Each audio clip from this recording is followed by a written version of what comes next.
think about you and me and our approach, Alan, I found so much aligned with our own core values that we didn't even have to talk about. We approached with this open arms of, we're here to make the attorneys look good. We're here to use all of our experience and diverse resources to make them look good. It's about our clients. And I think it's not a given among people in our positions. It's not a given that they're there to make the attorneys look good. And obviously, there's a lot of stress right from the beginning, but we both go into it thinking we're gonna make the client look better than they should because of our talents. With open arms. With open arms, and they really appreciate that. And they're the ones that you want to work for again. And we come in kind of loose, and you have to. Exactly, because we're kind of a barrier between all the stress that happens at a trial and how everything is going to be portrayed, in the trial. In some of the presentations I've given over the years, I remember saying, "I'm sorry, I come in when it's fun," and what I really meant was, we make it fun. Exactly. Yeah. And to have a senior attorney with so much experience say, "You are the best things about that trial," is a great feeling, because we kept going back for more. And what else do you need? And what else can we do to make you feel good and look good and have the tricks of the trade that we've developed over so many years work? That's true. We could pull out these ideas that worked in the moment. That's one of the most exciting things, I think, to come up with a solution that's never happened before. This has never happened before. I thought I saw it all. Yeah, exactly. Yeah, we just had a trial last month, and we were with another trial team was extremely stressed right at that time, and we have to bring down that pressure. And that carrying the stress in a way that we can bring calm is a talent that is built. It doesn't happen naturally. It is. And some people in the business can't do that. They're just as stressed as the attorneys. And they want you to know why. And they want to tell you all the details about this TIF file and this parameter. This is what's gone wrong, and this is why you can't do that. But we're about, we're going to make it happen. It's going to show up. I have a funny story about an attorney who, on his way up, said, "I don't want any of the graphics. I changed my mind." And I knew the graphics were going to help him, so he didn't look at the screen once, and I kept showing the graphics. And when he was done, he did all right. He said, "Did you show the graphics?" Like, he left it up to me. He didn't even know. Yeah. I said, "Yes, I did." Yep. We have been asked to do things we know aren't going to work, but because our clients haven't seen it not work, we have to try. Right. Yeah. It's not so much that we can do everything they ask us. It's the willingness. Or anything. We can do anything. Or anything. Not anything. It's the willingness to think it out and say, okay, we can't do that. Or, there may be a chance we can do this for them. And push a little bit about why and how do you want to use that. Sure. And get that answer and apply it to our experience without saying, "Oh, we've done that, I've tried that, it's not going to work." Yeah. It's the how, bringing a fresh approach to, yes, we're going to make something work in regard to what you've just asked for in the context of what we've seen work, and we know every case is different. Absolutely. I think that might be the saddest thing for attorneys to hear. "Oh, they've done it all." No, we haven't.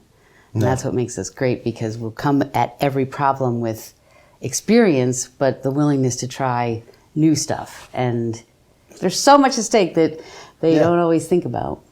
So I'm on my way to trial one morning in New York City, and my cab has my computers in the trunk, and the cab gets hit in the back end, and the trunk itself was knocked ajar, and we couldn't get into the trunk.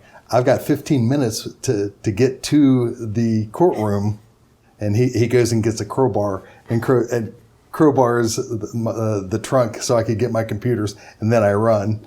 And you made it to get to the court. Of course, we are an integral part.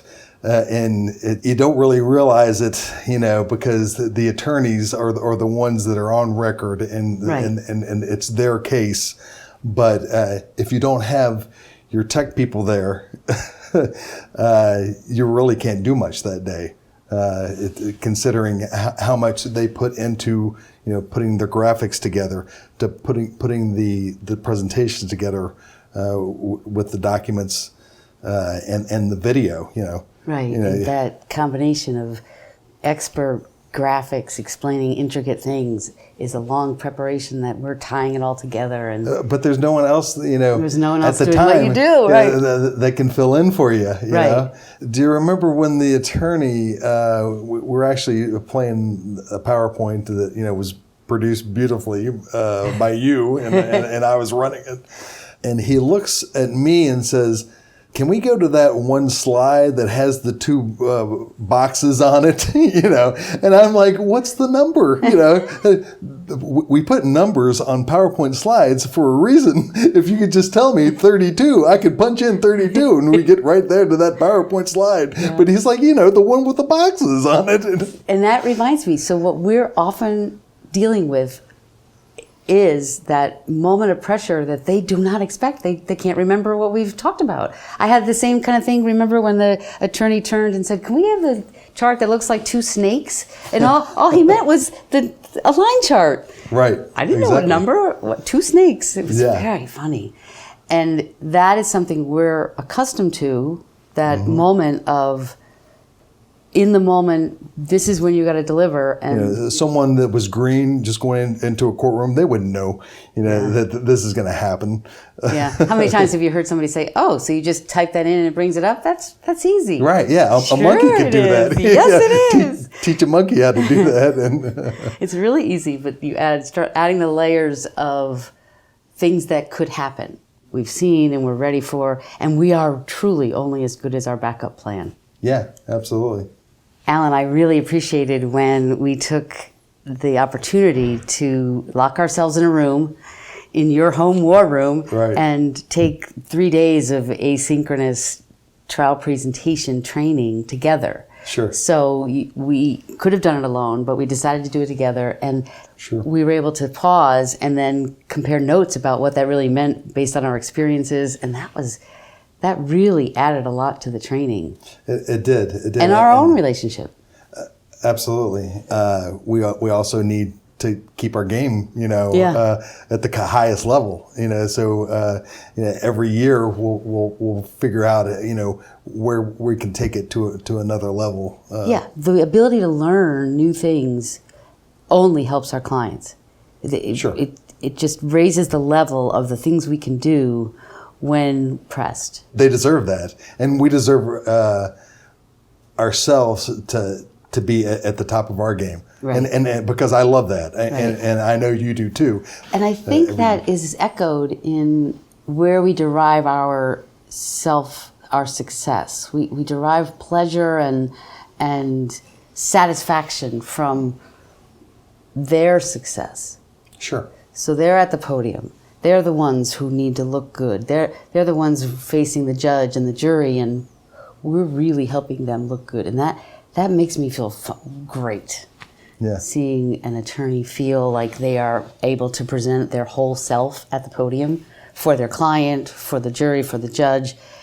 Their whole self is present at the podium. Because they're working hard also. The attorneys, the paralegals, the assistants, everybody works so hard.